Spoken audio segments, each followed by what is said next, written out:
नमस्कार विद्यार्थी मित्रांनो, मी स्वप्नील भंडारे इन्फिनिटी अकॅडमीच्या या पोलीस भरती यूट्यूब चॅनलवरती आपलं मनस्वी स्वागत करतोय। महाराष्ट्रातला 12वी पास झालेला विद्यार्थी की ज्यांना वनरक्षक व्हायचंय, मग त्याचं शिक्षण 12वी पेक्षा जास्त असेल असंही विद्यार्थी की त्यांना त्याचं स्वप्न आहे वनरक्षक किंवा वनसेवक व्हायचे, अशा विद्यार्थ्यांसाठी मी या प्लॅटफॉर्मवरून खुशखबर घेऊन आलेलो आहे। विद्यार्थी मित्रांनो, व्हिडिओ शेवटपर्यंत बघा। खुशखबर काय असणार आहे? वनरक्षक भरतीबाबतची सर्वात मोठी अपडेट आपल्याला या प्लॅटफॉर्मवरून मिळणार आहे, काळजीपूर्वक बघा।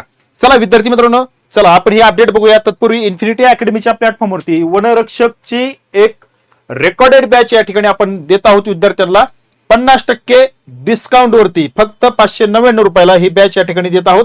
अनलिमिटेड व्हिडिओ व्ह्यूज आहेत, कितीही वेळा तुम्ही व्हिडिओ बघा आणि प्रॅक्टिस करा। अभ्यासक्रमानुसार बॅचची रचना आहे, मोफत पीवायक्यू आणि सिलेबस अनालिसिस देखील असणार आहे आणि पीपीटी नोट्स देखील आहेत। Exam oriented test with solution देखील असणार आहे। सगळ्यात महत्त्वाचं आहे exam oriented test with solution. विद्यार्थी मित्रांनो बघा, काळजी करू नका, ही तुम्हाला बॅच या ठिकाणी चांगल्या उपयोगी येईल अशी बॅच या ठिकाणी आपण इन्फिनिटी अकॅडमीच्या प्लॅटफॉर्मवर दिलेली आहे। ही बॅच घेण्यासाठी इन्फिनिटी अकॅडमीचं ऍप्लिकेशन डाउनलोड करा, किंवा जर तुम्हाला काही गोष्टी लक्षात नाही आल्या, जर जम्बलिंग झाली, काही शंका असतील तर 9226018181 किंवा 8530121002 या नंबरवरती तुम्ही कॉल करून संपूर्ण माहिती घ्या। ज्या विद्यार्थ्यांचं वनसेवक आणि किंवा वनरक्षक होण्याचं स्वप्न या ठिकाणी यावर्षी साकार करायचं आहे, अशा विद्यार्थ्यांना प्रिपरेशन कन्वर्ट यशापर्यंत कसं करायचं, ही बॅच तुम्हाला चांगल्या पद्धतीनं उपयोगी ठरेल। महत्वाचं आपला व्हिडिओ या ठिकाणी बघूया की काय अपडेट या ठिकाणी असणार आहे, काय अपडेट या ठिकाणी आलेली आहे ते आपण या ठिकाणी बघूया। चला विद्यार्थी मित्रांनो,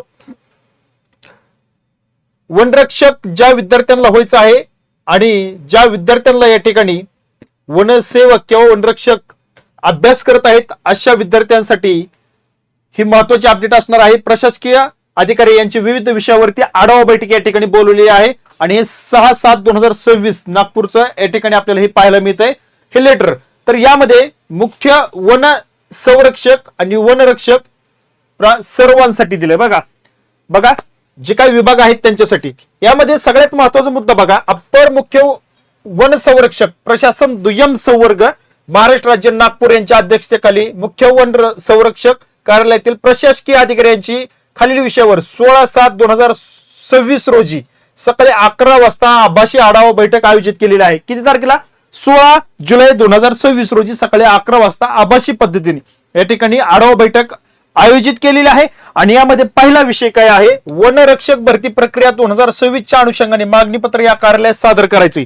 म्हणजे मागणी पत्रचा या ठिकाणी आता आढावा घेणार आहेत, किती पद रिक्त आहेत आणि आता ही रिक्त पदे भरण्यासाठी तुम्हाला काय करायचंय? मागणी करायची आहे। त्या ठिकाणी सगळ्यांना या ठिकाणी 16 जुलैला 11 वाजता मीटिंगला बोलवलंय, त्यामध्ये हे मागणी पत्र सादर करायचे आहेत। मग कार्यालयाचं पत्र क्रमांक वगैरे त्यांनी याबाबत पहिलं दिलेलं असेल, त्यांचा पत्रव्यवहार झाला असेल।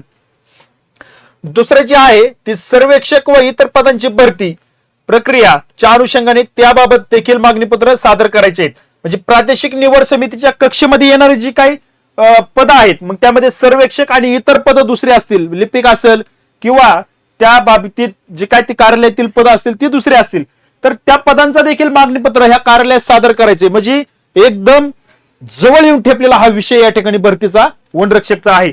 त्यानंतर लेखापाल भरती प्रक्रिया 2026च्या अनुषंगाने मागणी पत्र कार्यालयात सादर करणे। त्यानंतर गटक सेवा मुख्य परीक्षा 2026चे लिपिक टंक लेखक या संवर्गाचे मागणी पत्र सादर करणे। त्यानंतर न्यायालयाच्या आदेशानुसार 12माही रोजंदारीवर वन मजुरांना शासन सेवेत नियमित करण्याबाबत ही सगळ्यात मोठी ही आनंदाची बातमी या ठिकाणी असणार आहे बघा। यांना नियमित वेतनावरती नियमित करण्याबाबत, सेवेत नियमित करण्याबाबत कोणासाठी? रोजंदारी वन मजुरांना। ही सगळ्यात महत्वाचा हा बैठकीतला विषय आहे। आणि त्यानंतर पुढचा विषय बघा, प्रलंबित सेवानिवृत्ती आहे, त्यानंतर बाकीचे त्यांचे विषय आहेत। पण आपल्यासाठी महत्वाचा जो आहे तो विषय या ठिकाणी आता तुम्हाला सांगितल्याप्रमाणे भरतीचा आहे आणि कोणत्या कोणत्या पदांची भरती या ठिकाणी असणार आहे ते देखील आपल्याला पाहायला मिळते। वनरक्षक, लक्षात ठेवा, वनरक्षक, सर्वेक्षक आणि इतर पद, लेखापाल आणि गटक सेवा, लिपिक टंक लेखक, बघा हे सगळ्यात महत्वाचा आपल्यासाठी विषय आहे. त्याबाबतचा 16 जुलैला या ठिकाणी त्यांनी आभासी पद्धतीने बैठक बोलवलेली आहे. आणि ही बैठक फक्त बैठक नुसती बोलवली नाही, तर मागणी पत्र तुम्हाला सादर करायचे. मागणी किती जागांची मागणी तुम्हाला, आता किती रिक्त जागा आहेत, रिक्त जागा किती आहेत, आणि आता आपल्याला ही जाहिरात काढायची आहे. कारण इथं स्पष्ट दिलं की वनरक्षक भरती प्रक्रिया 2026च्या अनुषंगानं बघा. त्यामुळे 2026ला वनरक्षकची भरती ही फिक्स आहे. मागणी पत्र सादर झाल्यानंतर या ठिकाणी लगेच त्या ठिकाणी जाहिरातीचा ड्राफ्ट तयार होईल. काय होईल? ड्राफ्ट तयार होईल. आणि त्यानंतर ड्राफ्ट तयार झाला की 2-3 दिवसामध्ये जाहिरात प्रसिद्ध होईल. कधी मागणी पत्र जातील, मागणी पत्रावरती विचार होईल किती जागा भरायची आहेत, किती जागा रिक्त आहेत, एकूण रिक्त जागेचे किती टक्के जागेची भरती करायची, ही सामान्य प्रशासनाकडून त्यांच्याकडून आदेश आला की एवढ्या जागांची रिक्त पदांची भरती करून टाका. तेवढ्या म्हणजे 100 जागा आहेत. उदाहरणार्थ 100 जागा आहेत, 100 जागा आहेत. आणि या 100 जागेमध्ये सामान्य प्रशासनाने किंवा राज्य शासनाने किती टक्के जागा भरण्यासाठी मंजुरी दिली? समजा 70% जागा भरण्यासाठी मंजुरी दिली. मग 100 पैकी 70 जागेची भरती लगेच ड्राफ्ट तयार करा, प्रवर्गाने आहे जागा बिंदू नामावली तयार करा, लगेच जाहीर प्रसिद्ध करा. किती? 70% जागेला जर परमिशन दिली, ते म्हणजे 100% जागेला भरून द्या. 100% जागेला भरती या ठिकाणी 100 पैकी 100 सगळ्या जागा या ठिकाणी भरल्या जातील. विद्यार्थी मित्रांनो, आता सगळ्यात महत्वाचा मुद्दा, जाहिरात आल्यानंतर काय असेल अभ्यासक्रम? 120 मार्काची लेखी असते, 80 मार्काचं ग्राउंड असतं. 120 मार्काला काय विचारलं जातं? अंकगणित, बुद्धिमत्ता,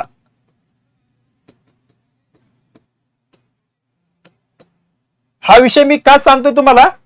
कारण या विषयावरती तुमचं या ठिकाणी मेरिट अवलंबून असतं.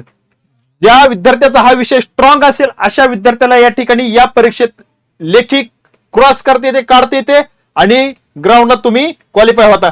मराठी, सामान्य ज्ञान, जीएस, जीके, परत त्यानंतर जे काही विषय आहेत वनरक्षक भरतीसाठी एकदम सोपे साधे विषय. अंकगणित, बुद्धिमत्ता, करंट अफेअर्स, सामान्यज्ञान, मराठी व्याकरण, ह्या सगळ्या गोष्टी एकदम सोप्या आहेत, सोप्या. फक्त क्रॉस करणारा, तुम्हाला लेखी पास करून ग्राउंडला पाठवणारा विषय जो आहे सगळ्यात जास्त कॉम्पिटिशन इथं असतं. त्यामुळे याला डोकं लावा. तुम्हाला लेखी 120 मार्काची लेखी तुमची पास होईल, काय अडचण नाही. ओके. आणि 80 मार्क तुमचं नंतर लेखी तुम्ही पास झाल्यानंतर तुमचा ग्राउंड जो विषय असतो, ज्या विद्यार्थ्याचं रनिंग चांगलं आहे अशा विद्यार्थी या ठिकाणी वनरक्षक होतो. काय? वनरक्षक होतो. लक्षात ठेवा, ज्याचं रनिंग चांगलं आहे अशा विद्यार्थी. बघा, लेखी विद्यार्थी पहिल्यांदा लेखी होते, नंतर ग्राउंड होतं. सोपी प्रोसेस आहे, केलं तर होतंय. फक्त तुमचं शारीरिक, तुम्हाला शरीराने साथ दिली पाहिजे लेखी निघाल्यानंतर. बघा, सोपा विषय आहे, चांगला पगार या ठिकाणी तुम्हाला मिळणार आहे आणि चांगली नोकरी देखील आहे. काय लोड नाही, काय नाही, मस्त मजेत तुम्ही नोकरी करू शकता, अभ्यास देखील करू शकता नंतरचा. कारण आताच्या घडीला तुमच्या हातामध्ये कोणती ना कोणती एखादी पोस्ट मिळाली की तुमचं तिथून पुढचं लाईफ सर्कल या ठिकाणी बदलून जाते. आताच्या घडीला स्पर्धा इतकी खूप मोठी वाढलेली आहे. यामध्ये एखादी छोटी पोस्ट असं नका, पण ती असणं खूप गरजेचं आहे. मी काय म्हणतोय, एखादी छोटी पोस्ट असू द्या, ती असणं खूप गरजेचं आहे. जास्त मोठ्या अपेक्षा तर आहेतच, त्या असाव्यात, का असू नये. परंतु एखाद्या पोस्टला कमी समजू नका. तुम्ही फक्त सक्सेस होण्याचा प्रयत्न करा, स्वतःचं सिद्ध अस्तित्व या ठिकाणी सिद्ध करून दाखवा. मग ती तुम्ही मोठ्या पोस्टला असू दे किंवा छोट्याला असू द्या, छोट्याला कमी समजू नका आणि मोठ्यालाही लय कमी असं काही समजू नका. समान समजा आणि प्रामाणिकपणे प्रयत्न करून या ठिकाणी पुढे वाटचाल करा. कारण असणं खूप गरजेचं आहे. आपल्या हातामध्ये आता रिकामं राहायला नकोय. आता ही वेळ जी आहे ती आपल्याकडे काहीतरी अचीव केलेली आणि तिथून पुढे निघून गेलेली ही वेळ या ठिकाणी असणार आहे. तर विद्यार्थी मित्रांनो, 12वी पास वरती ही वनरक्षक भरती आहे. हजारो विद्यार्थी, लाखो विद्यार्थी या ठिकाणी उतरलेले असतात. त्यामध्ये तुमचं अस्तित्व या ठिकाणी चमकून दाखवा. चला, या ठिकाणी थांबतो. भेटू पुढील अपडेटमध्ये. धन्यवाद.